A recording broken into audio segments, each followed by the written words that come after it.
بگم میمیرم برات، تو فقط گریه نکن.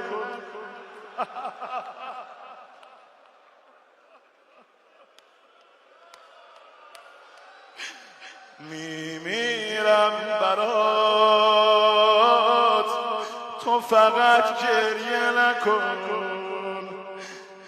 پیش بچه هات تو فقط گریه نکن. اینجاشم اجازه بدید بگم باشه علی میخندم برات، تو فقط گریه نکن. همینجوری که ناله میزنی یه جمله عرض میکنم. آمد محضر امام رحمت الله علیه، میگه دست بر زیر چادر عکس شهیدش رو گذاشت مقابل امام.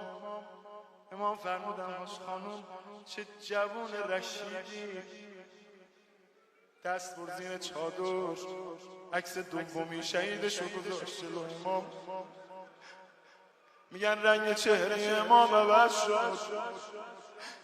دست بر زیر چادر سومین شهیدش و عکسشو که در آورد امام شروع کرد گریه کردن.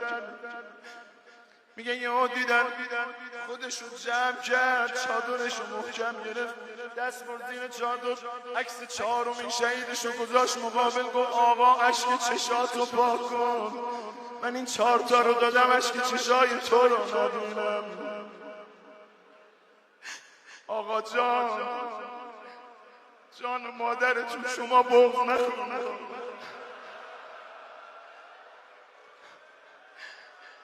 آقا والله 100 برابر شهادت حاج قاسم بغض شما ما رو کش، ما رو آتش زد.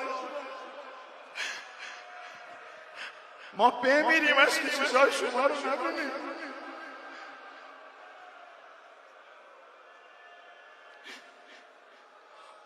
حالا ادامه روزم سوال میخوام بکنم. تا در خونه رو زدن خودش زودی بلند شد گفت شما بشین من میرم، بیادبی میکنن بهت. محسنشو دادش که چشاشو نبینه. اما نمیدونم تو صورت امیرالمومنین چی دید. یه صدا زد ابکنی، گریه کن گریه کن. یه صدا زد یا قرین البتول ابکنی واسبل الدم و هو یوم الفراق. صدا زد ابکنی و ابکل الیتاما.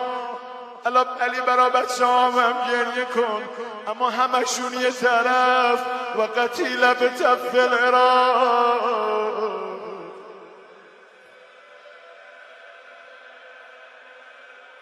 حسین